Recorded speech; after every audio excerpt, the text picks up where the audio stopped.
어두운 왜 우리 길어오지 나를 보도하네 나를 찾아주네 세상 어디도 눈을 시원하셨네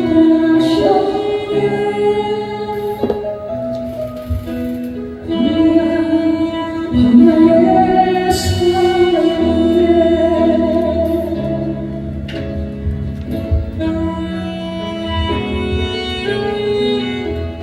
주님만 내 도움이 되시고 주님만 내 빛이 되시고 주님만 내 친구 되시는 주님 손 놓고는 단 하루 살 수 없는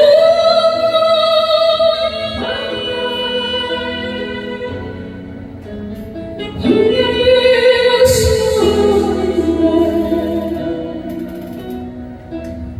왜 나를 깊은 물 속에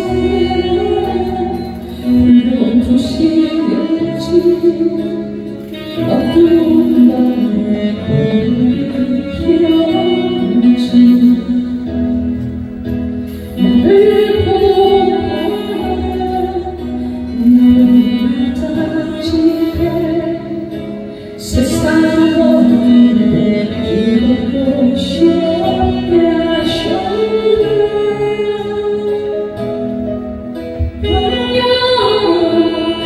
나의 사랑에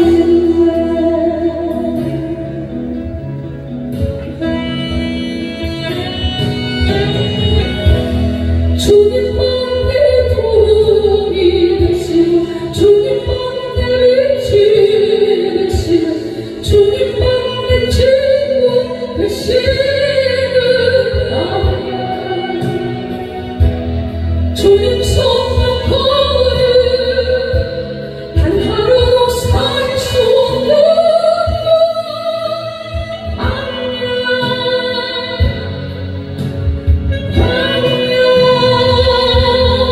주께서 나를 사랑하시려 나를 더 즐겁게 하시려 나를 택하여 보내신 그곳 광야 성령이 내 영을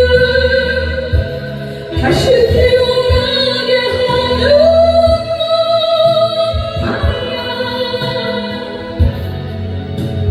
광야의 사랑에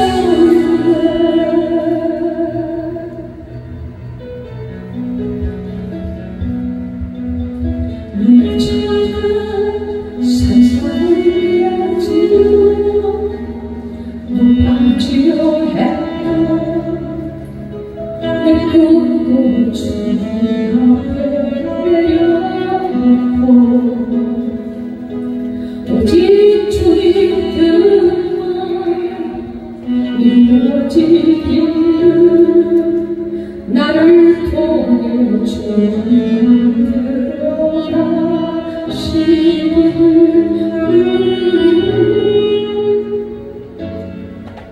광야의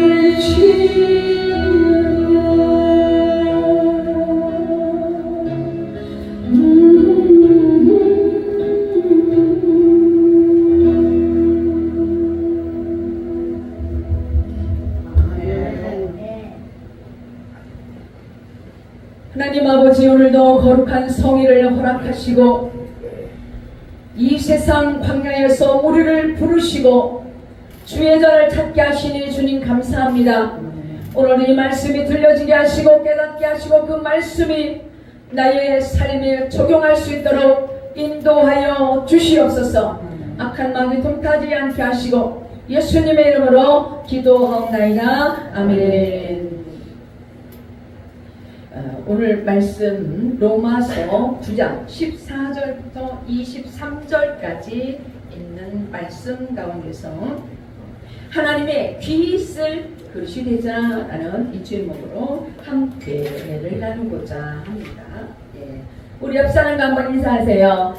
귀 있을 그릇이 되자. 귀 있을 그릇이 되자. 네, 귀 있을 그릇이 되어야 하지요. 네.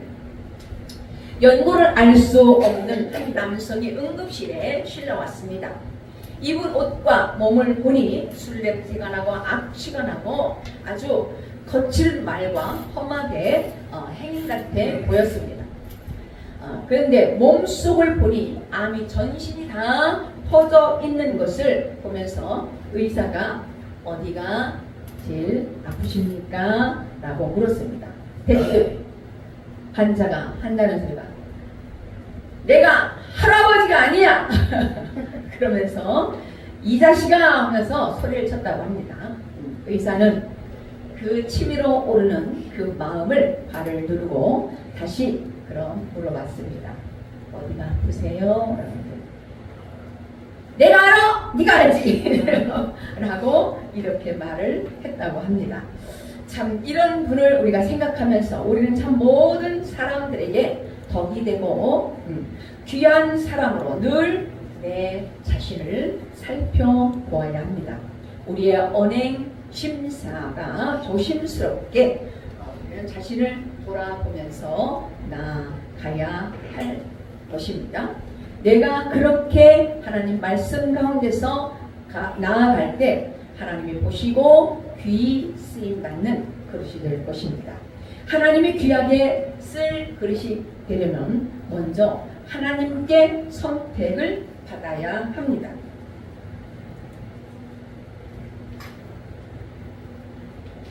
14절을 제가 보겠습니다. 그런즉 우리가 무슨 말을 하리요? 하나님께 불의가 있느냐? 그럴 수 없느니라. 아멘. 로마서 9장 12, 13절을 보게 되면 리브가 이르시되 큰 자가 어린 자를 섬기리라 하셨나니 기록된 바 내가 야곱을 사랑하고 에서는 미워하였다 하신 바 같으니라고 이렇게 말씀을 하셨어요. 그 말씀 뒤에 오늘 14절 본절에서 하나님의 불의가 있느냐? 그럴 수 없느니라 라고 하면서 그런 불의가 있느냐? 라는 이런 질문을 던지십니다.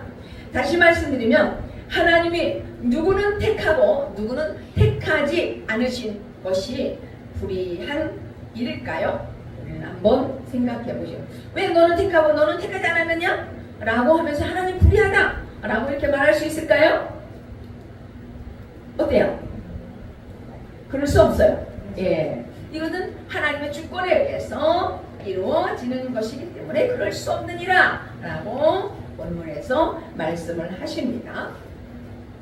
천지 만물을 지으시고 이렇게 하나님의 형상대로 인간을 지으신 하나님은 우리에게 자유의지를 주셨어요. 우리 모든 인간에게 스스로 선택할 수 있는 자유의지를 주셨습니다. 그런데 인간은 그 자유의지를 가지고 구원받는 것까지도 나 안 해, 나 못 가, 안 돼 라고 이렇게 선택을 하는 거예요. 인간의 자유의지로는 구원받을 수 없는데 말이죠. 이 구원까지도 나 안 받아, 나 안 가, 나 교회 안 가, 나 안 믿어 라고 이렇게 부정한단 말이죠. 예. 사랑하는 성도 여러분, 구원은 전적으로 하나님의 능력입니다. 멸망과 사망은 우리 인간 자신의 선택입니다. 내가 구원받지 못한다고 누구를 정말 원망할 수 없습니다. 왜 나는 택하지 않았느냐고 따질 수도 없습니다. 그렇게 따질 수 있는 사람은 아무도 없어요. 구원을 거절하고 받아들이지 않은 것은 내 책임이에요. 그것마저도 하나님이 나에게 자유의지를 주신 것으로 나 안 가, 안 믿어, 교회 안 나가 라고 이렇게 선택을 한다는 것이죠.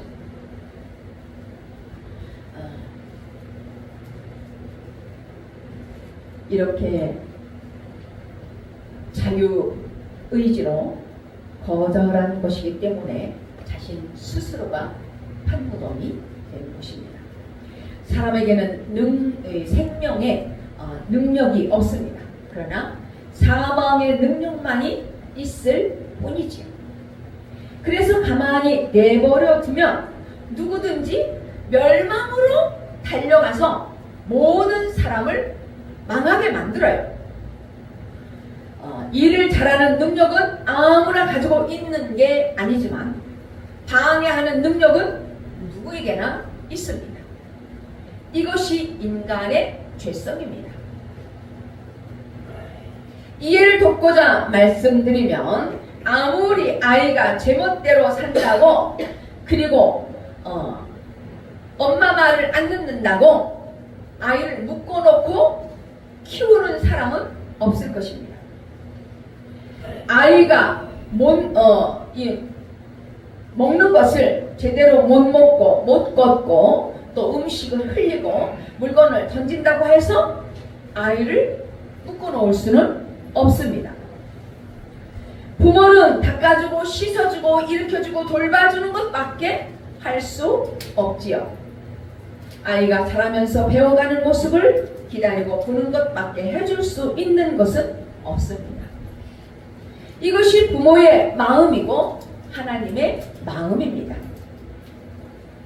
사람은 누구나 예수를 믿어도 예외 없이 대소변을 못 가릴 시절이 있어요. 이와 같이 거듭나는 것은 하나님의 은혜이지만 그 이후에 성화를 하루아침에 이루는 사람은 없습니다. 그러므로 우리는 말씀만 잘 먹고 가면 됩니다. 예배만 잘 드리면서 그 말씀을 집중하고 그 말씀 중심으로 가면 됩니다. 영적 신앙생활을 우리는 후퇴하지 마시고 말씀만 잘 붙들고 적용하면 될 줄로 믿습니다. 하나님의 선택은 하나님의 사랑이므로 하나님이 나를 사랑하셔서 나를 선택하신 것이에요. 병들고 이 세상에 버려진 나를 택하시고 하나님의 사랑으로 회복시키시려고 하시는데 그 선택을 거절한다면 그것이 불의한 것입니다. 하나님의 선택을 거절한다는 것은 내 마음대로 해석하고 화내고 원망하고 절망하는 것에서 오는 것이기 때문에 불의한 것이죠. 우리는 개인적으로 힘이 든 일이 있거나 사회적으로 불의한 일만 봐도 하나님이 계시면 저럴 수 있을까? 아니, 하나님이 계시면 저런 사람을 그냥 놔둘 수 있을까? 라고 하면서 이렇게 불의한 말을 하는 사람도 있습니다. 이런 말을 하는 사람은 내 자신이 판사이기 때문에 내가 판사야. 그래서 하나님이 틀렸다라고 하나님이 잘못했다라고 이렇게 하는 것이죠. 그러므로 이것이 인간의 죄성이에요. 에덴 동산에서 그 마신 선악과를 따먹은 아담에게 하나님의 책임을 물으셨어요. 아담은 하나님을 핑계했어요. 창세기 3장 12절을 보면 하나님이 주셔서 나와 함께 한 그 여자 그가 그 나무의 열매를 내게 주므로 내가 먹었다라고 책임 전가를 했습니다. 사랑하는 성도 여러분, 우리 삶 가운데서 집에서나 교회에서나 직장에서나 사람들과의 관계에서도 서로 대립하여서 영광은 자신에게 돌리고 책임은 남의 상대에게 돌리는 것이 인간의 죄성의 마음입니다. 나는 잘했어. 나만 잘했어. 그리고 저 사람이 잘못했어. 저 사람이 이렇게 부정했어. 라고 하면서 이렇게 말을 합니다. 자신이 옳고 그러므로 따지지 말고 이러한 사건이 왜 온 것인지 우리에게 오는 사건을 통하여 내가 먼저 삶을 돌아보면서 회개하라고 주시는 그런 사건인데 원망하고 불평하고 분노하는 일들이 많지. 그러므로 우리는 이러한 사건이 왔을 때 하나님께 물으면서 나의 구원과 가치관으로 해석되어야 합니다. 두 번째는 긍휼히 여기는 그릇이 되어야 합니다. 15, 16절에 보면 모세에게 이르시되 내가 긍휼히 여길 자를 긍휼히 여기고 불쌍히 여길 자를 불쌍히 여기라 하셨으니 16절 그런즉 원하는 자로 말미암도 아니요 오직 긍휼히 여기시는 하나님으로 말미암으니라. 아멘. 예. 본문에서 두 일꾼이 나오는데 모세와 바로 이름이 언급됩니다. 하나님은 15절에 모세에게 내가 긍휼히 여길 자를 긍휼히 여기고 불쌍히 여길 자를 불쌍히 여기리라고 하십니다. 또한 바로에게 17절의 말씀을 보면 내가 이 일을 위하여 너를 세우나니 곧 너로 말미암아 내 능력을 보이고 내 이름이 온 땅에 전파되게 하려 함이라고 말씀하였어요. 하나님은 이 일을 하실 때 모세식으로도 하시고 또한 바로식으로도 하는 경향이 있습니다.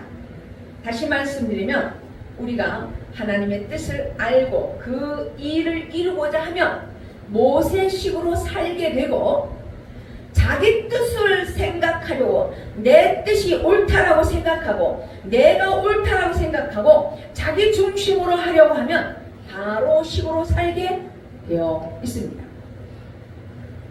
우리 인간은 모세 아니면 바로 둘 중에 하나로 살게 될 것입니다. 모세는 하나님의 능력을 파도 타듯 산 자이며 그래서 긍휼의 그릇으로 쓰임받은 자가 됩니다. 그는 인간적으로 볼 때 이스라엘의 지도자감은 아니었습니다. 히브리 민족의 애굽에서 노예 생활을 할 때 왕궁에 입양되잖아요. 잘 먹고 잘 살았어요. 그렇기 때문에 노역도 없었어요. 그러면서 자기 민족을 위한다고 기껏 한 일이 살인하게 되었죠. 혈기로 살인을 저지르고 도망가서 광야 미디안에서 40년 동안 양치기로 숨어 살았습니다. 그럼에도 불구하고 그러한 모세를 택하신 것이 하나님의 긍휼인 줄로 믿습니다. 아이고 저 사람을 왜 택해? 왜 저 사람을 택하여 하나님이 쓰시는 거야? 우리는 그렇게 말할 수가 없는 거예요. 그를 택한 자는 누구이시다? 하나님이시다 라는 거예요. 하나님이 그를 택하여서 하나님이 그를 긍휼히 여겨서 하나님이 쓰시는 도구가 되죠. 신명기 7장 7절을 보게 되면 여호와께서 너희를 기뻐하고 너희를 택하심은 너희가 다른 민족보다 수요가 많기 때문이 아니라 너희는 오히려 모든 민족 중에 가장 적은이라고 했습니다. 하나님의 선택론을 이해하기 위해서는 내가 먼저 죄를 깨달아야 합니다. 내가 얼마나 형편없고 연약한 죄인인가를 알아야 긍휼히 여기심으로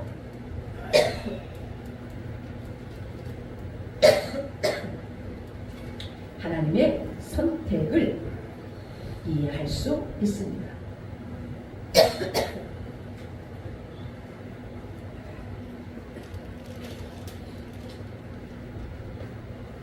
16절에 원하는 자로 말미암도 아니요 라고 하셨어요. 왜 그렇습니까? 하나님의 선택은 내가 원하고 원치 않는다고 해서가 아니라 하나님의 뜻이라는 것이지요. 내가 원한다고 해서 아들, 딸이 잘 사는 것도 아니잖아요. 돈을 많이 벌고자 하지만 잘 벌어지는 것도 아니잖아요. 또한 16절 중반에 보면 다름질하는 자로 말미암도 아니라고 하였는데 이 또한 아무리 다름질하여 모든 것이 잘 될 것 같지만 그렇게 되던가요? 안 됩니다. 성공하고자 다름질하지만 뛰어다녀보지만 그렇게 내 마음대로 부락부락 되지 않습니다. 내 신앙 성숙도 믿음도 내가 하고자 한다고 다 되던가요? 그렇게 될 수 없어요. 오직 긍휼히 여기시는 하나님으로 말미암아 가능한 것이라고 오늘 본절에서 말씀하시는 것입니다. 할렐루야. 하나님으로부터 긍휼히 여김을 받은 것이 축복입니다. 세 번째는 진노의 그릇도 있습니다. 17, 18을 보겠습니다. 성경이 바로에게 이르되 내가 이 일을 위하여 너를 세웠나니 곧 너로 말미암아 내 능력을 보이고 내 이름이 온 땅에 전파되게 하려 함이라 하셨으니 18절 그런즉 하나님께서 하고자 하시는 자를 긍휼히 여기시고 하고자 하시는 자를 완악하게 하시느니라. 아멘. 예. 하나님께서 긍휼히 여길 자는 긍휼히 여기고 완악하게 할 자는 완악하게 하신다라는 거예요.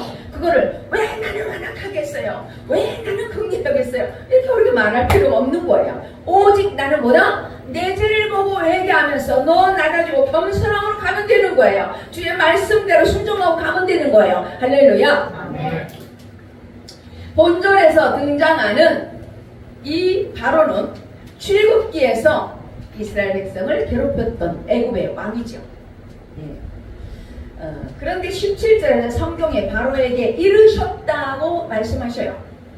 이 말씀은 하나님이 바로를 세우셨다는 말씀이죠. 그렇다면 이스라엘 백성을 괴롭히는 바로를 왜 세우셨을까 하는 것이죠. 이 일을 위하여 내가 그를 세웠다라고 말씀하셔요. 이 일이란 무엇일까요? 하나님은 이스라엘을 구원을 위해서 바로를 세우셨다라고 말씀하십니다. 그러나 모세와 반대로 하나님의 능력을 드러내되 대적함으로 그 능력이 더 드러내서 하나님의 크신 능력을 보여준 자가 바로예요. 다시 말씀드리면 바로는 진노의 그릇으로 쓰임받은 사람이죠. 하나님이 바로를 허락하신 이유는 무엇일까요? 이스라엘 백성들의 우상 숭배와 죄에 빠져 있던 그들을 돌이키게 하시기 위해서입니다. 그들을 돌이켜서 구원하시려는 하나님의 사랑 때문입니다. 핵심은 내 백성을 죄에서 돌이켜서 구원하시려는 하나님의 사랑의 마음이지요. 바로가 완악하게 나올수록 하나님은 더 큰 기사와 이적을 보이게 하셔서 이스라엘 출애굽을 이루게 하셨어요. 완악한 바로 때문에 하나님의 능력과 사랑이 더 크게 드러나게 되었습니다. 사랑하는 성도 여러분, 이처럼 내 죄를 깨닫고 하나님의 긍휼을 알게 하시려고 때로는 우리 삶의 완악한 바로 같은 사람을 허락하십니다. 때로는 남편이 될 수도 있고, 때로는 아내가 될 수도 있고, 때로는 자녀가 될 수도 있고, 시어머니가 될 수도 있고. 지금은 시어머니 쉽사리 하는 사람이 없는 것 같아요. 오히려 며느리가 시어머니를 쉽사리 한다고 합니다. 예. 직장 상사가 될 수도 있고, 때로는 내 주위에 사람들을 완악하게 하여서 나를 보게 하시는 일도 있습니다. 그래서 그럴 때 바로 같은 사람이 내 주위에 내 옆에 그렇게 나를 괴롭게 만들 때 내 죄를 보게 하시고 내가 하나님의 긍휼이 없이는 살 수 없는 존재라는 것을 깨닫게 하시는 과정입니다. 이것이 바로의 역할입니다. 그러므로 우리는 내 옆에 바로 같은 사람을 붙여준 것을 원망해야 돼, 감사해야 돼? 감사해야 돼. 듣기는 잘 듣네. 감사해야 돼. 왜? 바로 같은 사람 통해서 내 죄를 보게 되고 구원받게 되니 감사해야죠. 할렐루야. 아멘. 그를 원망하고 불평하지 말고 내 죄를 회개하면서 그를 긍휼히 여겨달라고 기도하면서 나아가야 됩니다. 왜 그럴까요? 내 죄를 인정하고 회개하게 하시고 하나님의 큰 사랑을 깨닫게 하여서 구원에 이르게 하시니 감사할 수밖에 없잖아요. 하나님의 참 사랑을 확신한다면 감사가 저절로 나오게 됩니다. 여기까지 가면 원망하지도 않고 불평하지도 않고 그냥 더 기도하게 되고 수련하게 됩니다. 그 진리의 원리를 알기 때문에 고개를 더 숙여지게 됩니다. 그렇게 하라고 해도 하지 말라고 해도 오히려 더 낮아지고 겸손하게 숙여지죠. 내 앞에 바로와 주는 것을 깨닫지 못하면 왜 나에게 저런 사람을 붙여주었냐고 원망과 화를 자초하게 됩니다. 그렇게 되면 오히려 자신이 완악하여서 하루를 천년같이 살면서 지옥같은 삶을 살게 되고 결국 망하게 됩니다. 저에게도 결혼 전에는 한 남자를 만나서 인간적인 계획이 아주 포부가 많은 계획이 있었습니다. 그러나 여기까지 오게 된 것은 바로 같은 남편을 만나게 하시고 하나님의 긍휼을 깨닫게 하심으로 가능하게 된 것입니다. 이것이 하나님의 은혜입니다. 사랑하는 성도 여러분, 우리는 성경 말씀을 나에게 주시는 약속의 말씀을 들어야 하고 나에게 주시는 경고의 말씀으로 듣고 내가 먼저 적용하는 삶이 되어야 할 줄로 믿습니다. 적용하게 되면 그 말씀 한 구절 한 구절마다 내 죄를 깨닫게 되고 그 죄를 깨닫기 때문에 저절로 하나님의 긍휼을 구하게 됩니다. 더 숙연하게 됩니다. 내 옆에 바로 같은 사람을 긍휼히 여기시고 하나님의 약속의 말씀을 더 두려워 받아들이고 적용하게 됩니다. 하나님이 세우신 사람 중에는 모세 같은 사람도 있고 바로 같은 사람도 있습니다. 사랑하는 성도 여러분, 이왕이면 모세 같은 사람으로 수용을 받아야 되지 않겠습니까? 악한 진노의 그릇으로 바로 같은 사람이 되어서야 되겠는가 말이죠. 그런데 문제는 간단치 않습니다. 바로는 애굽의 왕이었습니다. 그 당시 전 세계를 아주 지고 최고의 지위와 권력을 가졌던 사람이었어요. 그러나 모세는 어려서 강대국을 피하기 위해서 나일강에 버려지고 바로의 딸이 발견하여서 광야 이 궁에서 40년 생활을 했죠. 애굽 사람을 살인하여서 도망가서 광야에서 또한 40년을 살게 돼요. 그리고 80세에 하나님께 쓰임받게 된 사람입니다. 바로 왕에 비하면 모세를 닮고 싶지 않겠죠. 그러나 바로 왕은 대단한 위치에 있었기 때문에 하나님의 긍휼을 알 수 없습니다. 그래서 그가 구원이 없습니다.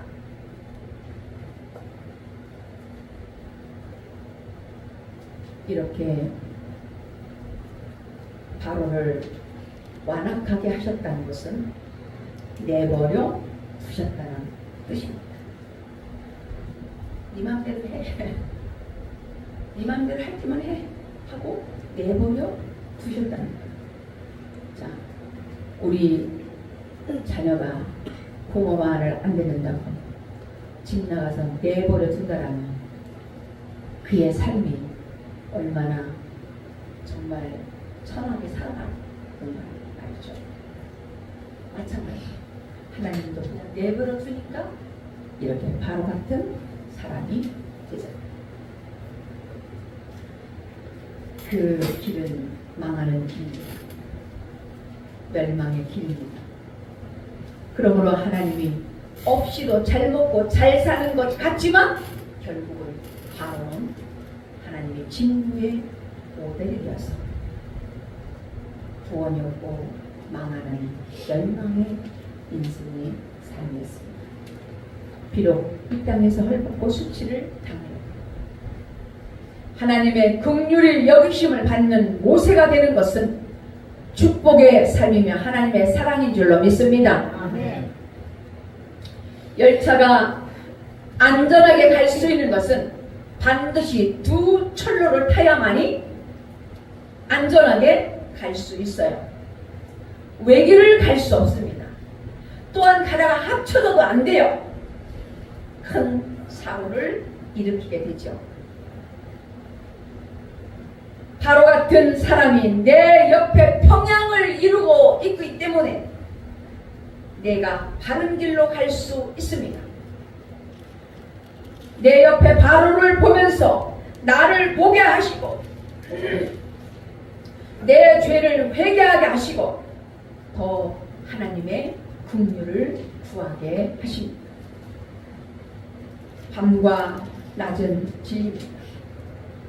어두운 밤만 있거나 낮만 있으면 사람은 살 수 없습니다. 어두운 밤이 있으면 그 낮의 진가를 더 알 수 있습니다. 그러므로 이런 원리를 우리에게 바로 같은 나에게 붙여준 것은 평행선을 나를 보게 하신다는 것을 말씀드리고자 합니다. 출애굽기 9장을 보게 되면 하나님은 바로에게 직접 말씀하시지 않으시고 모세를 통해서 말씀하셨습니다. 바로는 하나님의 말씀을 직접 들을 수 없습니다. 그래서 내 옆에 있는 바로 같은 사람, 예수님을 열심히 믿는 내가 복음을 전해 주어야만 합니다. 구원받지 못한 바로에게 말씀을 전해줄 그 한 사람이 필요합니다. 그 한 사람이 나를 통해서 나에게 사명감을 주셔서 나로 인해서 그 바로를 구원시키려고 말씀을 전하게 하시는 것입니다. 그러므로 내가 먼저 성경 말씀을 한 구절 한 구절마다 내 죄를 깨닫고 하나님의 은혜와 긍휼을 누리는 성도가 되어서 배우자와 믿지 않는 자녀에게 말씀을 가르치는 적용의 삶이 되시기를 주님의 이름으로 축복합니다. 아멘. 네 번째는 하나님의 영광을 담는 그릇이 되어야 합니다. 19절부터 21절 읽겠습니다. 혹 내가 내게 말하기를 그러면 하나님이 어찌하여 허물하시느냐? 누가 그 뜻을 대적하느냐 하리니 이 사람아 네가 누구이기에 감히 하나님께 반문하느냐?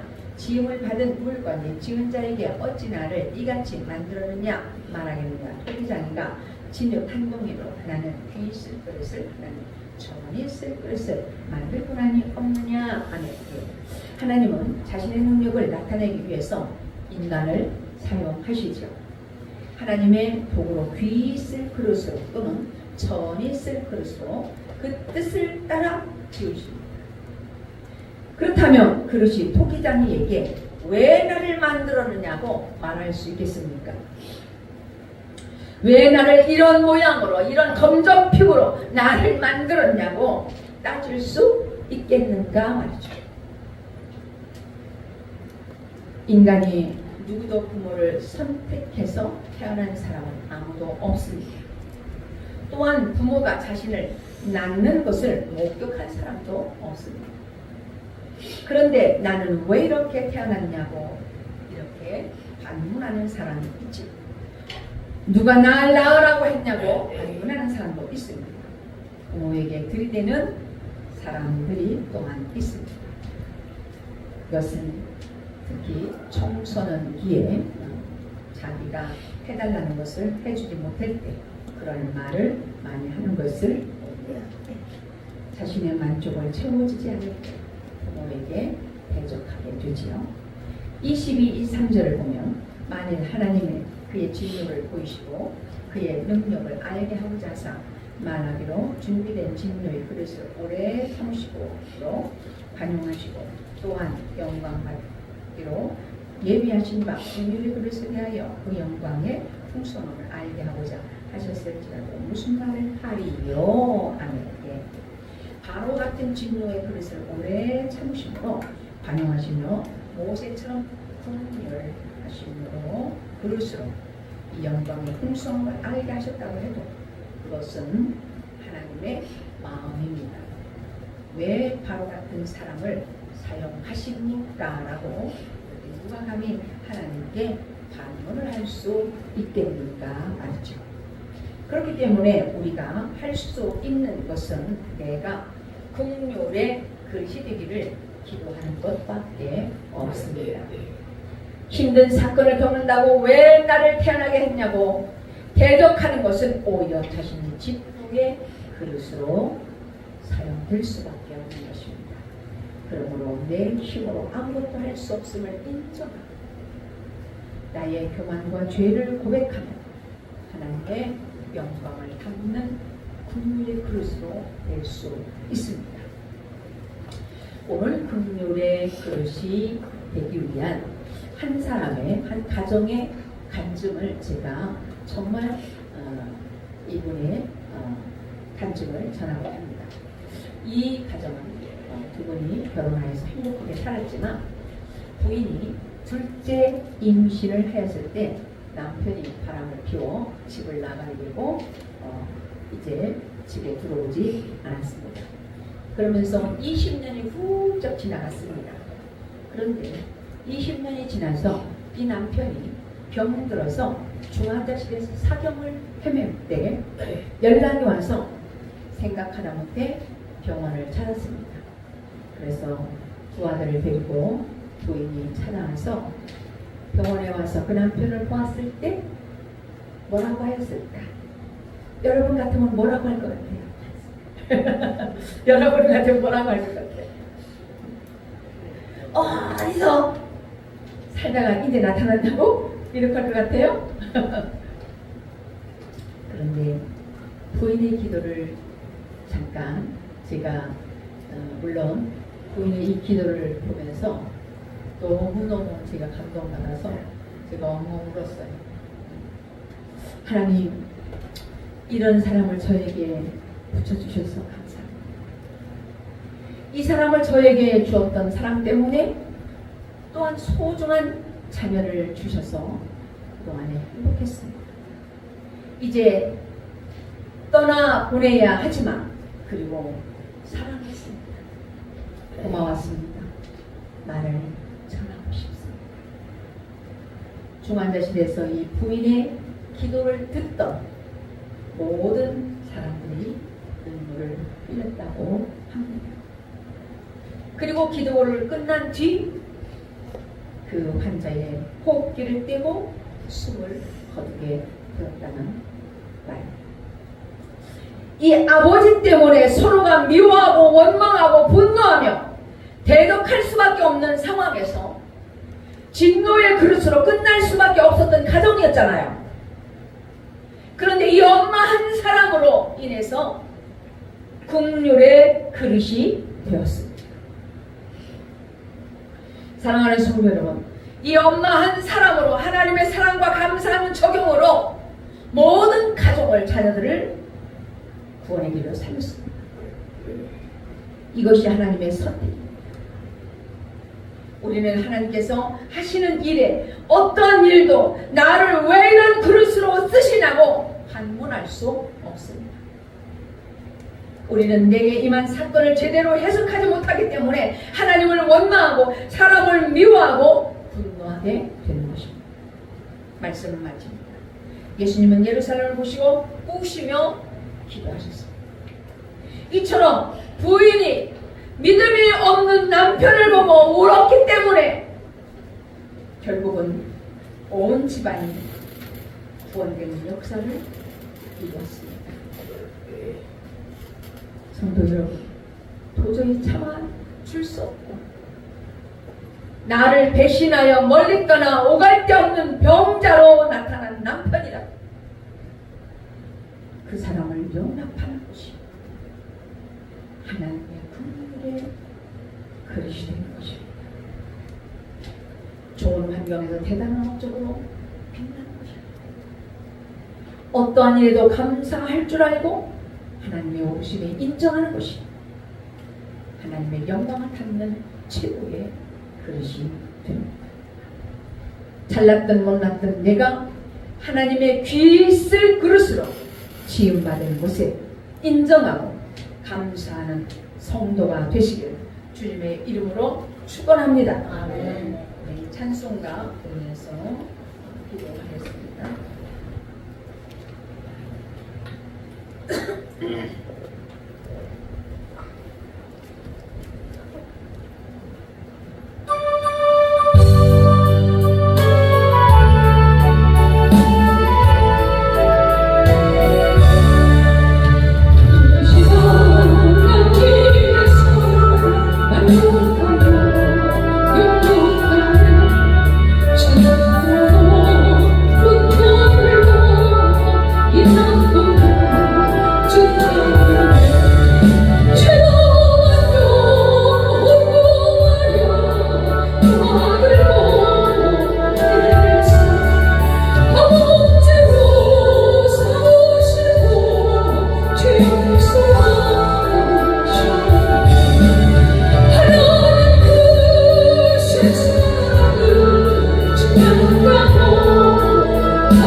주의 성령으로 함께하여 주시옵소서.